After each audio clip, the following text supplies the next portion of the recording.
Hi friends, Sarika recipe मराठीमध्ये तुमचं खूप खूप स्वागत आहे। आज आपण मस्त अशी झणझणीत चमचमीत गावरान पद्धतीने एकदम साध्या सोप्या पद्धतीने झणझणीत आणि चमचमीत अशी कटाची आमटी कशी करायची ते पाहणार आहे। येळवणीची आमटी एकदम झटपट साध्या सोप्या पद्धतीने कमी साहित्यात तेवढीच आपण ही आमटी बनवलेली आहे। एकदम छान झालेली आहे। तुम्हाला बघून कळत असेल, कट बघा किती भारी आलेला आहे। छान झालेले आहे, एकदम साध्या सोप्या पद्धतीने आणि झटपट आणि मस्त बनवलेले आहे। तुम्हाला बघून कळत असेल एकदम छान झालेले आहे, चविष्ट अशी। तर नक्की एकदा करून बघा, तुमची पण छान होईल। या आधीच्या व्हिडिओमध्ये आपण मऊ लुसलुशीत अशी पुरणपोळी कशी करायची ते पाहिलेलं आहे।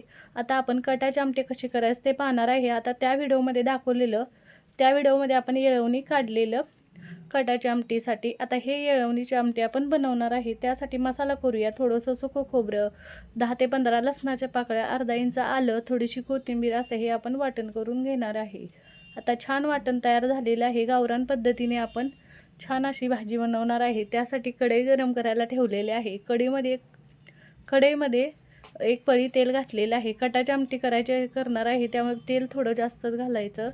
इथे अर्धा चमचा जिरे घातलेले आहे। तेल थोडं गरम झाले की त्यामध्ये 2 छोटे चमचे मी लाल तिखट घातलेलं आहे, कारण इथे तुमच्या आवडीनुसार लाल तिखट घाला। छोटे 2 चमचे घातलेलं आहे। तेलामध्ये लाल तिखट घातलं की तरी छान येते। आणि त्यामध्ये कढीपत्ता घातलेला आहे। कढीपत्ता आणि लाल तिखट चांगलं परतून घ्यायचं। गॅसची फ्लेम एकदम कमी करायची, म्हणजे लाल तिखट जळणार नाही। इथे हे छान परतलेलं आहे, त्यामध्ये वाटण घालून चांगलं परतून घेते। या पद्धतीने मी लाल तिखट घातलेलं आहे, ते छान परतल्यानंतर इथे कढीपत्ता घालून चांगलं वाटण कढीपत्ता परतून घेतलेलं आहे। आता हे छान असं हे तेल सुटेपर्यंत परतून घ्यायचं। त्यामध्ये थोडंसं आपण येळवणी घातलेलं आहे आणि तेल सुटेपर्यंत छान असं याला परतून घेतलेलं आहे। छान असं वाटणाला तेल सुटलेलं आहे, बघू शकता छान तरी आलेले आहे, तेल छान सुटलेलं आहे। आता आपण यामध्ये छान असं कटाच्या आमटीचं आपण डाळ शिजलं जे पाणी आहे येळवणी ते घालायचं आणि छान असं याला मिक्स करून घ्यायचं। इथे बघू शकता हे घालून मी चांगलं मिक्स करून घेते। तुम्हाला कशी ही आमटी बनवायची आहे तसं तुम्ही गरम पाणी घाला याच्यामध्ये। जास्त घट्ट वाटलं तर अजून गरम पाणी घाला। मी थोडंसं त्यामध्ये गरम पाणी घालून मिक्स करून घेते। थोडं गरम पाणी घातलेलं आहे। गॅसची फ्लेम हाय करून आपल्याला उकळी काढून घ्यायची आहे। यामध्ये चवीनुसार मीठ घालून घ्यायचं। इथे मी चवीनुसार मीठ घालून घेते।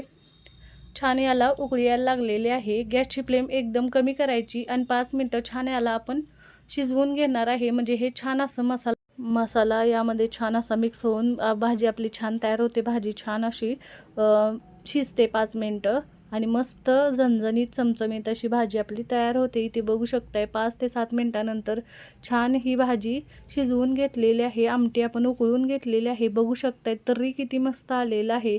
छान कटाची आमटी आपली तयार झालेली आहे। झणझणीत चविष्ट साध्या सोप्या पद्धतीने आपण ही भाजी बनवलेली आहे। तुम्हाला बघून कळत असेल एकदम छान भाजी आपली तयार झालेली आहे, तरी मस्त आलेली आहे। एकदम मस्त कट छान आलेला आहे। या पद्धतीने आपण शिजवून घेतलेली आहे। यामध्ये थोडीशी आपण वरून बारीक चिरलेली कोथिंबीर घालायची। छान शिजवून घेतलेली आहे। गॅस बंद करायचा। मस्त साध्या सोप्या पद्धतीने कमी साहित्यात तेवढी चविष्ट अशी आपली कटाची आमटी तयार झालेली आहे। तुम्हाला बघून कळत असेल। थोडीशी मी कोथिंबीर घालून घेते आणि मिक्स करून घेते। मी गॅस बंद केलेला आहे। आपण वाटणामध्ये पण कोथिंबीर घातली, ती वरून थोडीशी घालायची, छान चव लागते बघा। नक्की या पद्धतीने तुम्ही झणझणीत चमचमीत अशी झटपट बनणारी अशी कटाची आमटी नक्की बनवून बघा। तुम्हाला बघून कळत असेल मस्त झालेली आहे। कमेंटमध्ये जरूर सांगा तुम्हाला आजचा व्हिडिओ कसा वाटला। तुम्हाला व्हिडिओ आवडला असेल तर व्हिडिओला लाईक करा, शेअर करा।